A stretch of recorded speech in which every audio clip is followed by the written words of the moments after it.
All right, so we're getting towards the end of all the theoretical lessons, and I just want to mention a few guarantees that Kev gives you. It's a little bit more advanced as a topic, but still really, really good to know.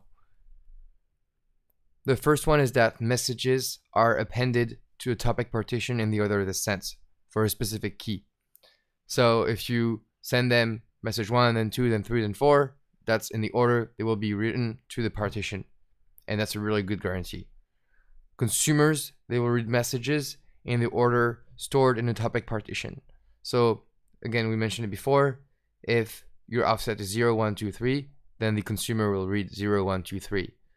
That may seem like a very simple idea, but it's not easy to implement, and Kafka does it for you, so it's a really good guarantee as well.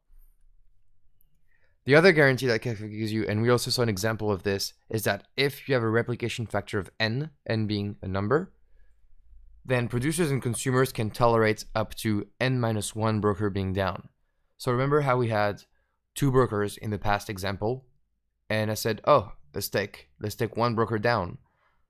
Well, you see n in that example was 2, so n-1 was 1. So 1 broker was down, and still the whole cluster could still serve the topic. So very strong guarantee here. And that's also why a replication factor of 3 is a really good idea. It's because you can take 1 broker down for maintenance at any time, and you still have the bandwidth of having another broker going down for whatever reason. So 3 is a really good idea.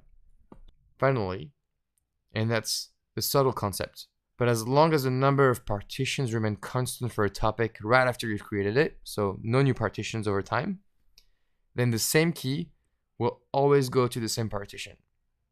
So remember this, if you start playing with keys and suddenly you want to increase the number of partitions, you can't do that.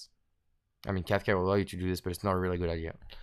So these guarantees are a little bit more advanced, but basically that means Kafka works really well with ordering within a partition and always use a replication factor of 3. All right, see you in the next lecture.